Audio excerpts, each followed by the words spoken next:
Halo bro, up di sini dan ini adalah casing gaming dari FSP. Wah, saya baru tahu kalau FSP bikin casing gaming ya, dan ini RGB-nya ngejreng sekali bro.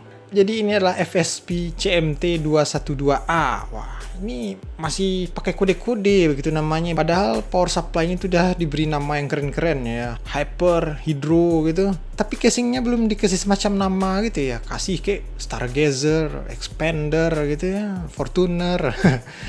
Oke, tapi ini keren sih ya casingnya. Ukurannya di sini ATX, tapi masih terhitung compact menurut saya. Atau slim begitu ya, karena kedepannya tidak terlalu panjang begitu. Dimensinya sendiri adalah 41 x 21 dan tingginya 44 cm. Jika diisi motherboard ATX ya, itu ruang yang tersisa di samping itu kurang lebih tinggal 10 cm. Jadi rekitan kelihatan sangat padat namun masih terhitung lega. Untuk materialnya sendiri ini adalah baja SPCC, ketebalannya tidak disebutkan di spek di websitenya ya. Kalau saya rasa-rasakan ini 0,6 mm sih. Lalu ini plastik ABS di bagian depan, mesh metal, dan tempered glass di bagian samping setebal 4 mm.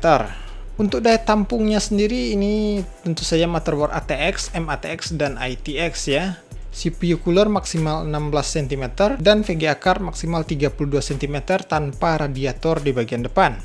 Untuk eksternal I/O portnya ya, di sini ada 2 buah USB 3, 1 buah USB 2, port audio dan mic, tombol reset dan power. Tombol resetnya sendiri dialokasikan untuk mengatur RGB-an bagian depan ini bro. Ngomong-ngomong soal RGB-an depannya sendiri, ini yang tipe eRGB ya. Untuk menyinkronkan RGB-an ini dengan software motherboard atau dengan commander, itu kita tahan tombol reset selama beberapa saat hingga dia berkedip. Nah, ini sudah di mode eRGB ya.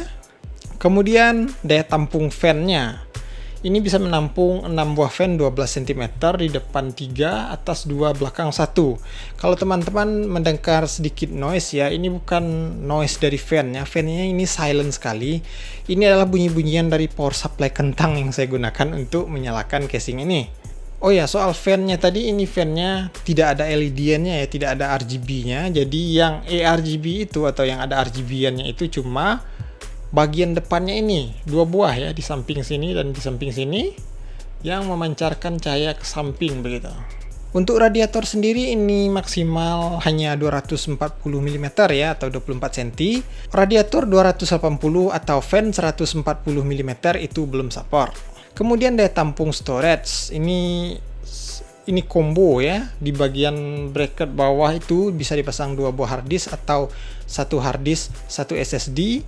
Posisi bracketnya ini bisa digeser ya untuk menyesuaikan pemakaian radiator. Dan di PSU shroud atau cover power supply itu juga bisa dipasang 1 buah SSD. Nah, pada PSU shroudnya sendiri ada semacam lubang begitu bagian depan ya, sehingga kabel atau custom kabel sleeve untuk VGA card itu bisa nongol dengan rapi ke atas begitu ya.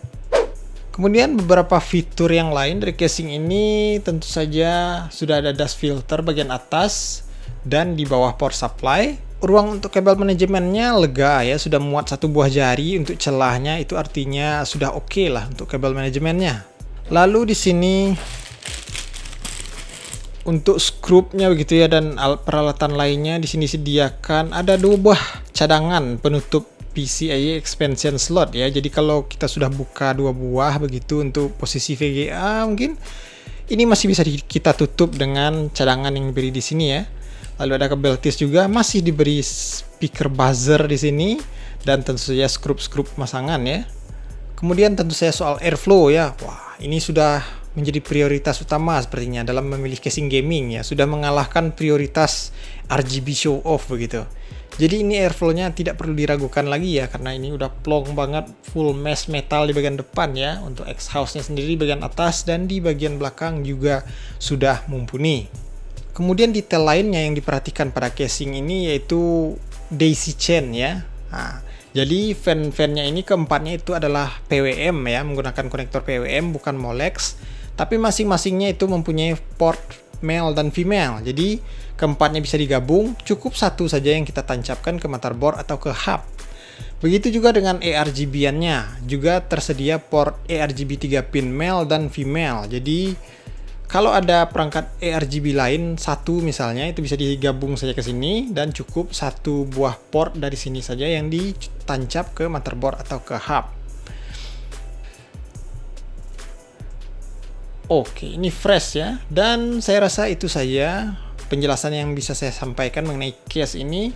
Kesimpulannya kita lihat di sini desainnya memang gaming banget gitu ya. Keren banget, sangar, juga RGB show off begitu ya.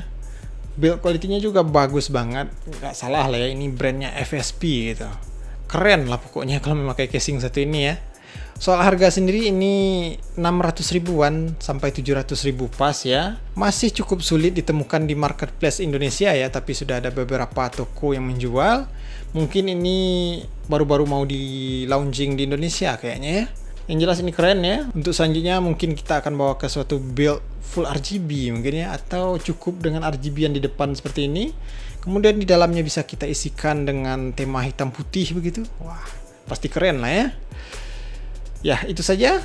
Jika ada pertanyaan atau tanggapan lainnya tentang case satu ini, apakah worth it begitu?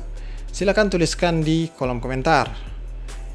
Terima kasih banyak sudah menonton hingga sejauh ini. Sampai jumpa di video selanjutnya.